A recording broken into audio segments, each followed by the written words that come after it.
नमस्कार. मालिकेच्या पुढील काही भागांमध्ये आपल्याला खूपच जबरदस्त असा ट्विस्ट पाहायला मिळणार आहे. कारण आता ही केस तर जिंकलेली आहे, प्रिया जेलमध्ये गेलेली आहे. घरातलं वातावरण थोडंसं डिस्टर्ब झालेलं आहे. कारण काहीही झालं तरीही प्रिया ही सुभेदारांच्या घरची सून आहे, तर किल्लेदारांच्या घरची मुलगी आहे आणि तिच्या बाबतीत हे सगळं घडलेलं आहे. तेव्हा मात्र सगळ्यांना धक्का बसलेला आहे. एकतर तिचा खोटारडेपणा समोर आलेला आहे आणि त्याचबरोबर तिने खून करण्यास तिथे साथ दिलेली होती, त्यासाठी तिला 7 वर्ष शिक्षाही झालेली आहे. ती जेलमध्ये गेलेली आहे, पण घरामध्ये सगळ्यांची समजूत घालणं, सगळ्यांशी प्रेमाने वागणं, त्याचबरोबर या सगळ्या गोष्टींमुळं घरातील लोकांना होणारा त्रास, हे सगळं जेव्हा ॲडजस्ट केलं जातं, या सगळ्या गोष्टींचा विचार केला जातो, तेव्हा मात्र इकडे सगळ्यांनाच धक्का बसलेला आहे. परंतु या सगळ्यातून बाहेर कसं पडायचं यासाठी इकडे अर्जुन, सायली त्याचबरोबर सगळेजण आता मदत करत आहेत. त्याचबरोबर प्रतिमाने खूप मोठा वाटा याच्यामध्ये घेतलेला आहे, कारण तिने सगळ्यांची समजूत घातलेली आहे. तर हे सगळं कशा पद्धतीनं होणार आहे त्यासाठी प्रेक्षकांनो हा व्हिडिओ शेवटपर्यंत पहा. त्याचबरोबर चॅनलवरती नवीन असाल तर चॅनलला सबस्क्राईब करा, व्हिडिओला लाईक करा. कारण आता कल्पना आणि त्याचबरोबर पूर्णाजी या दोघींनीही सायलीची मंगळागौर करण्याचं ठरवलेलं आहे. आणि सायलीची जी मंगळागौर आहे ती कशा पद्धतीने होणार आहे ते मात्र आपल्याला पाहायला मिळणार आहे. त्यासाठी नक्की कल्पनाची कशी समजूत घातली जाणार आहे, काय होणार आहे ते या व्हिडिओमध्ये पाहायला मिळेल. तर इकडे अर्जुन आणि सायली दोघंही खुश झालेले असतात, दोघंही खूप रोमॅन्टिक झालेले असतात. अर्जुन आता विचार करत असतो, अर्जुन म्हणतो की मी महिपत शिखरेला सांगितलेलं तसं जायचं का, मग आता आपल्याला व्हॅकेशनसाठी हनीमूनचे तिकीट्स बुक करावे लागतील, असं अर्जुन सायलीला चिडवत असतो. इकडे रविराज यांची अर्जुनने ऑलरेडी समजूत घातलेली असते, कारण रविराज हे सत्याच्या बाजूने असतात. ते अर्जुनची माफी सुद्धा मागतात. ते म्हणत असतात की अर्जुन मला माफ कर, मी तुझ्यावरती विश्वास ठेवला नाही, खरंच माझ्याकडून चूक झालेली आहे, मला खरंच माफ कर, असं म्हणत रविराज जे आहेत ते अर्जुनची माफी मागत असतात. अर्जुनला म्हणत असतात की मी तुझ्यावरती विश्वास ठेवायला पाहिजे होता, मी माझी मुलगी म्हणून बसलो, परंतु हे सगळं जे घडलं ते मात्र खूपच भयानक असं घडलेलं असतं. आणि तेव्हा मात्र इकडे रविराज घरी आल्यानंतर प्रतिमाला ही गोष्ट सांगतात. तेव्हा प्रतिमा सुद्धा म्हणते की हो, आपली मुलगी चुकलेली आहे, म्हणजे तिला पाठीशी नाही घालायचं. कल्पना मात्र रडत असते. प्रताप तिला समजवत असतो. कल्पना म्हणत असते की तन्वी जेलमध्ये गेले याचं मला रडू येत नाहीये, तर मला वाईट ह्या गोष्टीचं वाटतंय की इतकी वर्ष पुन्हा तेच झालं. ज्यावेळेस मी सुरुवातीला सायलीच्या बाबतीत चुकले होते, तशीच तन्वीच्या बाबतीत सुद्धा मी चुकलेली आहे आणि आता सुद्धा तन्वीनं आपल्याला फसवलेलं आहे. या गोष्टीचं मला जास्त वाईट वाटतं, असं कल्पनाचं म्हणणं असतं. तेव्हा मात्र कल्पनाला प्रताप समजवत असतो, म्हणत असतो की हे बघ कल्पना, जे झालं ते झालं, कारण आता या सगळ्या गोष्टी आपण आता पुन्हा उकरून कोणत्याही गोष्टीला तिथे काहीच करू शकत नाही. त्यामुळं मला असं वाटत आहे की आता या सगळ्या गोष्टी आता सोडून देणं गरजेचं आहे. आणि सायली खरंच चांगली आहे. आता तुझ्या लक्षात आलं असेल ज्या गोष्टी घडलेल्या होत्या त्या कशामुळं घडल्या होत्या, नक्की काय झालेलं होतं, सायलीवरती त्यावेळेस काय प्रसंग ओढावला होता, म्हणून तिने आणि अर्जुनने निर्णय घेतला आणि अर्जुनने तिला मागणी घातली या पद्धतीने वागण्यासाठी. तर ती म्हणते की बरोबर आहे, माझा दोघांवरही तेवढाच राग आहे. तेव्हा प्रताप तिला समजवत असतो की हे बघ, काहीही झालं तरीही आत्ता सध्या या सगळ्यातून तू ह्या सगळ्या गोष्टी सोडून सायलीचा सून म्हणून स्वीकार केला पाहिजे, त्या दोघांना माफ केलं पाहिजे. त्याचबरोबर अश्विनलाही या सगळ्यातून बाहेर काढणं आपल्याला गरजेचं आहे. हे सगळं बोलणं चालू असतं. त्याचबरोबर इकडे आता रविराजने अश्विनला सांगितलेलं असतं की ह्या गोष्टी अशा झालेल्या आहेत. रविराजला नागराज म्हणालेला असतो की दादा तू असं करायला नको होतं, आपल्या तन्वीच्या बाजूने तू उभं राहायला पाहिजे होतं. तेव्हा रविराज म्हणतो की बस झालं, खूप लाड झालेले आहेत तिचे. घरी आल्यानंतर आता प्रतिमाला ह्या गोष्टी कळलेल्या असतात. तेव्हा प्रतिमा म्हणते की जे झालेलं आहे ते योग्य झालेलं आहे, कारण तिने चूक केलेली आहे, तर त्याची शिक्षाही तिला भोगावी लागणारच आहे. रविराज मात्र भयानक चिडलेले असतात. ते म्हणत असतात की बरोबर आहे, कारण आजपर्यंत तिने खोटंच बोलत आली. तेव्हा प्रतिमा म्हणत असते की तो महिपत नाव मी तिच्या मोबाईलवर बघितलं होतं, तेव्हा ती मला म्हणाली की माही नाव आहे. आणि तेव्हा मात्र आता सगळ्यांच्या समोर ही गोष्ट येणार असते. त्याच वेळी पाहायला मिळतं ते म्हणजे ह्या सगळ्या गोष्टी जेव्हा घडत असतात तेव्हा मात्र इकडे सगळेजण बोलत असतात. आणि इकडे आता दुसऱ्या दिवशी सकाळी इकडे कल्पना जी आहे ती उठलेली असते आणि तिला खरंच वाईट वाटत असतं की हे जे घडत आहे ते असं नको होतं घडायला, असं तिला वाटू लागलेलं असतं. आणि कल्पना मात्र म्हणत असते की नाही सायली, खरंच, पण आता मी एका अटीवर तुम्हाला दोघांना माफ करायला तयार आहे. आता ही कोणती अट असणार आहे हा मोठा मात्र प्रसंग असतो. सगळ्यांना कळायचं बंद झालेलं असतं. आता हिची अट कोणती आहे हे मात्र सगळ्यांना कळायला तिथं कळत नसतं. तेव्हा मात्र ती सांगते की लवकर या घरात जर नातवंड येणार असेल तरच मी तुम्हाला दोघांना माफ करणार आहे. कारण आता तुमच्या संसाराला तर सुरुवात झालेली आहे. तुमच्या दोघांचं एकमेकांवरती असलेलं प्रेम याआधी जे होतं त्यापेक्षा खूप वाढलेलं आहे हे आमच्याही लक्षात आलेलं आहे. त्यामुळं मला आता असं वाटत आहे की तुम्ही या सगळ्या गोष्टींचा विचार केला पाहिजे, असं कल्पनाने स्पष्टपणे सांगितलेलं असतं. आता मात्र सायली आणि अर्जुन लाजत असतात आणि अर्जुन सायलीला म्हणत असतो की मग कधी जायचं हनीमूनला, असं अर्जुन सायलीला बोलत असतो आणि सायली मात्र हसत असते. तेव्हा अर्जुन आता त्याच्या संसारात किती रोळलेला आहे त्याच्या बाबतीत हे सगळ्यांच्याच लक्षात आलेलं असतं आणि सगळेजण मात्र खुश असतात. त्याचबरोबर कल्पना सायलीला जवळ घेते. त्याच वेळी इकडे अश्विन जो असतो, अश्विन म्हणत असतो माझ्याकडनं चूक कशी झाली, मला दादा आणि वहिनी प्रत्येक वेळेस समजवत होते, मला सांगत होते लग्न करायच्या वेळेससुद्धा तिने आपल्याला सांगितलं घरातलं कोणालाही सांगायचं नाही. मी माझ्या सख्ख्या भावापासून हे लग्न लपवून ठेवलं. इव्हन इकडे रविराज काकांना सुद्धा ही गोष्ट मी कळू दिली नाही. का तर म्हणे या सगळ्या गोष्टी ज्या आहेत त्या अशा पद्धतीने घडत होत्या, पण आज तिच्यामुळंच आपण किती मोठ्या संकटात आलेलो आहोत. त्यावेळेस इकडे अश्विन म्हणत असतो की मला खरं तर वाईट वाटतं की मी पुन्हा एकदा फसलेलो आहे, पुन्हा एकदा एका मुलीने मला फसवलेलं आहे, असं सगळं बोलणं चाललेलं असतं. आणि तेव्हा मात्र कल्पना त्याची समजूत घालत असते. तो बिचारा रडत असतो. सगळेजण आता एकमेकांची समजूत घालत असतात कारण हा धक्का खूप मोठा असतो. या धक्क्यातून सावरणंही तेवढंच महत्त्वाचं असतं. परंतु अस्मिता जी आहे ती सायलीच्या जवळ येते आणि सायलीला म्हणू लागते की सायली, खरंच मला माफ कर, माझ्याकडनं चूक झाली, मी अशा पद्धतीने तुझ्याशी वागलेली आहे. इवन त्या दिवशी सुद्धा मला माहिती होतं की तन्वीनंच ते तेल सांडलेलं होतं चोरटीच्या दिवशी आणि मला पाडण्याचा प्रयत्न केलेला होता, पण तिने जराही विचार केला नव्हता की या सगळ्यामुळं माझ्या बाळाच्या बाबतीत काहीतरी चुकीचं घडू शकतं. परंतु आता मात्र हे सगळ्यांच्या समोर इथं आलेलं आहे.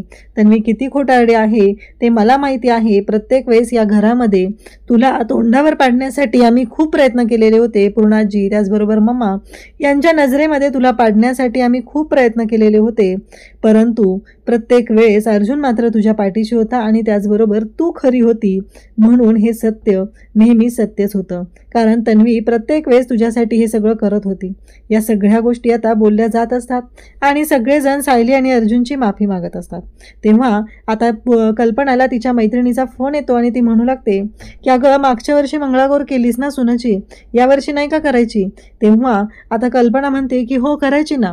मग मंगळागौर करायचं आता ठरलेलं असतं. त्याचवेळी प्रतिमा रविराज तिथं आलेले असतात. प्रतिमा म्हणत असते की कसं आहे, माझ्या एका मुलीच्या बाबतीत जरी वाईट झालेलं असलं तरी तिला तिच्या चुकीची शिक्षा मिळालेली आहे, त्यामुळं माझ्या दुसऱ्या मुलीच्या बाबतीत मी कधीही वाईट होऊ देणार नाही, असं इकडे ती बोलत असते. आणि ती म्हणत असते की कल्पना, आपण दोघी करूया सायलीची मंगळागौर. तेव्हा पूर्णाजी म्हणते का, तुम्ही दोघीच का, मी पण असणार आहे ना त्याच्यामध्ये, असं कल्पनाचं इकडे पूर्णाजीचं म्हणणं असतं. म्हणजे आता पूर्णाजी सुद्धा या सायलीची मंगळागौर करण्यासाठी तयार झालेली आहे. आणि आता म्हणजे पूर्णाजी, कल्पना, प्रतिमा त्याचबरोबर अस्मिता ह्या सगळ्यांनी मिळून आता सायलीची मंगळागौर करायचं ठरवलेलं असतं. खरं तर सायलीला मात्र खूप छान वाटत असतं.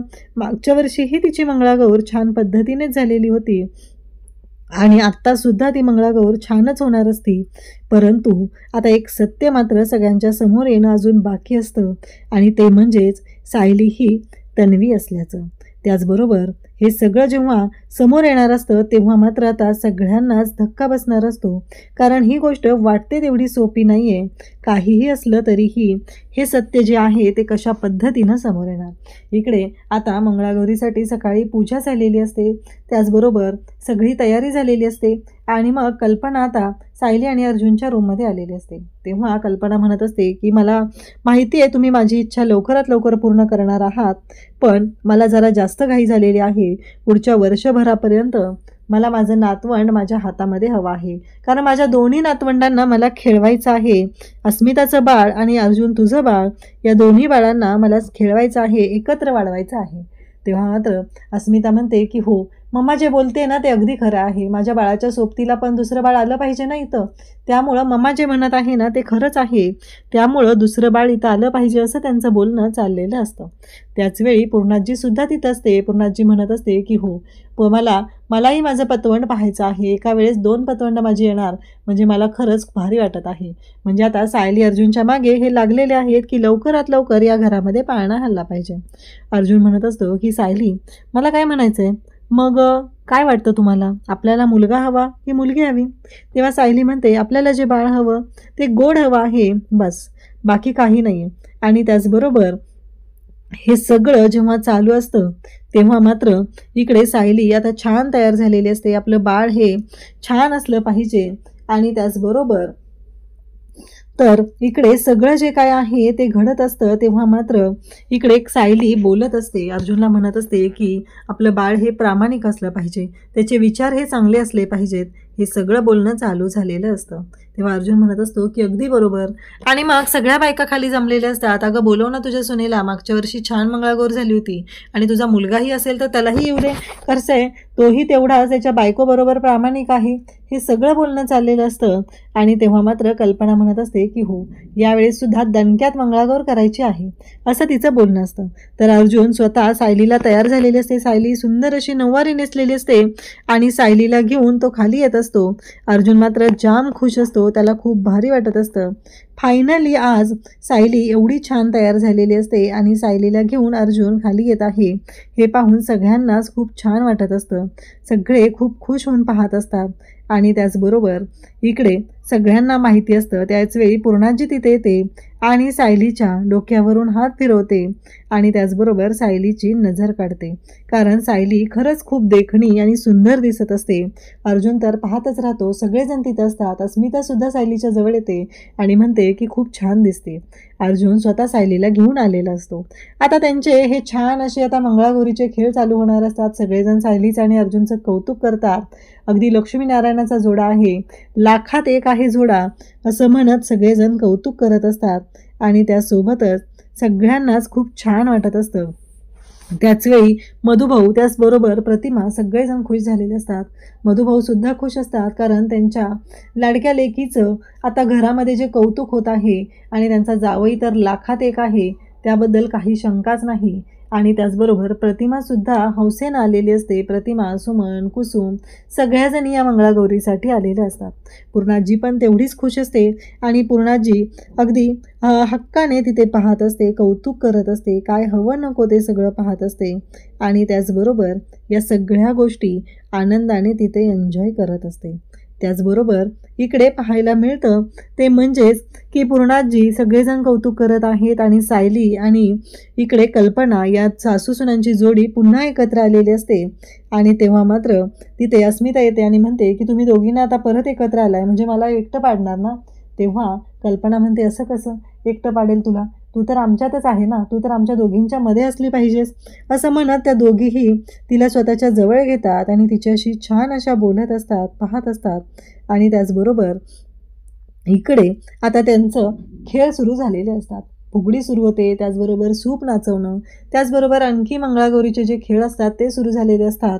आणि मग लाटायचा जो खेळ असतो तो सासूसुनांमध्ये चांगला रंगलेला असतो. त्याचबरोबर कल्पना आणि त्याचबरोबर इकडे सायली दोघीही छान खेळत असतात. अस्मिताला मात्र थोडीफार बंधन असतात. ह्यावेळेस अस्मिताने जास्त काही खेळायचं नसतं, लांबूनच हा खेळ एन्जॉय करायचा असतो, कारण अस्मिता ही प्रेग्नंट आहे, तिच्याकडे गुड न्यूज आहे, तिच्या पोटामध्ये बाळ आहे, तर जास्त हालचाल केलेली चालणार नसते. म्हणून सगळेजण अस्मिताची काळजी घेत अस्मिताही त्यांच्याबरोबर खेळत असते. छान अशी नऊवारी नेसलेली असते आणि छान अशी तयारी झालेली असते. तेवढ्यातच अस्मिताच्या नवऱ्याचा तिला फोन येतो आणि अस्मिता ही फोनवर बोलत तिकडे बाहेरच्या बाजूला जाते. आणि मग पूर्णाजी तिला म्हणत असते अगं अस्मिता म्हणते आलेच. आणि सगळेजण मग अस्मिताला चिडवू लागतात.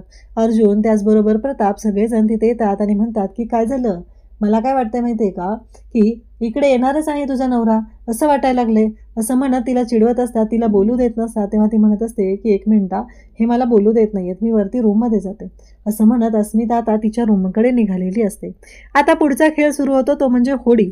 होडीचा जो खेळ आहे तो सुरू झालेला असतो. त्याचवेळी तिथे प्रतिमा, कल्पना, त्याचबरोबर पूर्णाजी. कल्पना मात्र होडी करू शकत नसते. आता त्या बायकांमधले एक जी असतात ताई, त्या सायलीबरोबर तिथे होडी करत असतात, कारण अस्मितासुद्धा यावेळी सायलीसोबत तो खेळ खेळू शकत नसते. मग आता सायलीचे जे पाय असतात ते इकडच्या बाजूला येतात, ज्या बाजूला पूर्णाजी आणि कल्पना उभी असते, आणि सायलीच्या पायावरची तुळशीपत्र असतं. सायलीच्या लक्षातही नसतं, आणि नेमकं पूर्णाजी आणि कल्पना तिच्या त्या बाजूलाच उभे असतात, आणि पूर्णाजी तिथं बसलेली असते. कल्पना पाहत असते, सगळेजण कौतुक करत असतात. खूप छान असा खेळ रंगलेला असतो, सगळेजण पाहत आहेत. छान पद्धतीनं हा खेळ सुरू झालेला असतो. पूर्णाजी, अर्जुन सगळेजण तिथं असतात, आणि त्याच वेळी इकडे कल्पना पूर्णाजीच्या जवळ येते. त्याच वेळी प्रतिमा सुद्धा तिथं असते, आणि प्रतिमा कल्पनाला म्हणू लागते की अगं कल्पना, अगं सायलीच्या पायावर काय आहे बघ ना. तेव्हा कल्पना म्हणते काय आहे म्हणजे. तेव्हा मात्र इकडे कल्पना त्याचबरोबर पूर्णाजी दोघेही पाहत असतात सायलीच्या पायावर काय आहे हा प्रश्न त्यांना पडलेला असतो. आणि मग सायलीच्या पायावर त्यांना तुळशीपत्र दिसतं. कल्पना म्हणते की अगं ते तुळशीपत्र आहे, तुळशीपत्र आहे म्हणता क्षणी त्या दोघींनाही धक्का बसलेला असतो. सायलीच्या पायावर तुळशीपत्र आहे. तेव्हा कल्पना पूर्णाजीच्या जवळ येते आणि म्हणू लागते की अहो पूर्णाई, तुम्ही पाहिलं का, अहो सायलीच्या पायावर काय आहे, तुळशीपत्र आहे. तेव्हा पूर्णाजी म्हणते काय बोलतेस तू हे. तेव्हा कल्पना सांगते की हो बघा ना तुम्ही. तेव्हा इकडे प्रतिमा म्हणत असते की मी तुम्हाला म्हणत होते ना काहीतरी आहे, कारण सायलीचं वागणं बोलणं हे सगळं आपल्याला आपल्या छोट्या तन्वीसारखं वाटत आहे, पण आज हे जे काय पाहतोय ते पाहून त्यांना धक्का बसलेला असतो. आणि मग ते सगळ्याजणी इकडे बोलवतात, सगळ्याजणी बोलवतात. तेव्हा मात्र आता अर्जुनही तिथं आलेला असतो. का सायलीला बोलवतात आणि सायलीला विचारलं जातं की अगं तुझ्या पायावर काय आहे. तेव्हा सायली म्हणते म्हणजे तुझ्या पायाला काही लागलंय का. तेव्हा सायली म्हणते कुठे, मग तुझा पाय दाखव बरं. मग सायलीला तिचा उजवा पाय दाखव असं सांगितलं जातं. जेव्हा सायलीचा उजवा पाय दाखवला जातो तेव्हा मात्र इकडे सगळ्यांना धक्का बसलेला असतो, कारण सायलीच्या उजव्या पायावरती तुळशीपत्र असतं. आणि ते तुळशीपत्र जेव्हा सगळेजण पाहतात तेव्हा सायलीला विचारू लागतात की हे काय आहे. तेव्हा सायली म्हणते तुळशीपत्र ही माझी जन्मखूण आहे. अर्जुन म्हणतो म्हणजे. तेव्हा सायली सांगते बर्थमार्क आहे माझी ते. तेव्हा पूर्णाजी म्हणते म्हणजे. तेव्हा इकडे सायली म्हणते काय झालं. तेव्हा अर्जुन म्हणतो की तुमच्या पायावर बर्थमार्क आहे. अहो तन्वीच्या पायावर पण बर्थमार्क आहे. तेव्हा सायली म्हणते नाही म्हणजे प्रियाच्या म्हणायचं आहे का तुम्हाला. सायली म्हणते नाही, तिच्या पायावर बर्थमार्क कसलाच नाही आहे. तेव्हा पूर्णाजी त्याचबरोबर कल्पना, प्रतिमा म्हणू लागतात अगं नाही सायली, तन्वीच्या पायावर तुळशीपत्राचं तुझ्या पायावर आहे ना सेम बर्थमार्क आहे. तेव्हा सायली म्हणते नाही असं काही नाही आहे तिच्या पायावरती, वाटलंच तर तुम्ही मधुभाऊंना विचारा, कारण आम्ही लहानपणापासून एकत्रच राहिलेलो आहोत ना, मला माहिती आहे तिच्या पायावर असं काही नाही आहे. आणि आता तेव्हा मात्र इकडे धक्का बसलेला असतो, आणि तो म्हणजे सायलीलाही कळायचं बंद झालेलं असतं आणि सगळ्यांना कळलेलं असतं की सायलीच्या पायावर तुळशीपत्र आहे. तेव्हा सगळेजण पाहत राहतात, विचार करू लागतात, म्हणजेच आता सायलीच ही तन्वी आहे हे सत्य जवळजवळ समोर आलेलं आहे. अशाच अपडेटसाठी चॅनलशी कनेक्ट राहा. थँक्यू.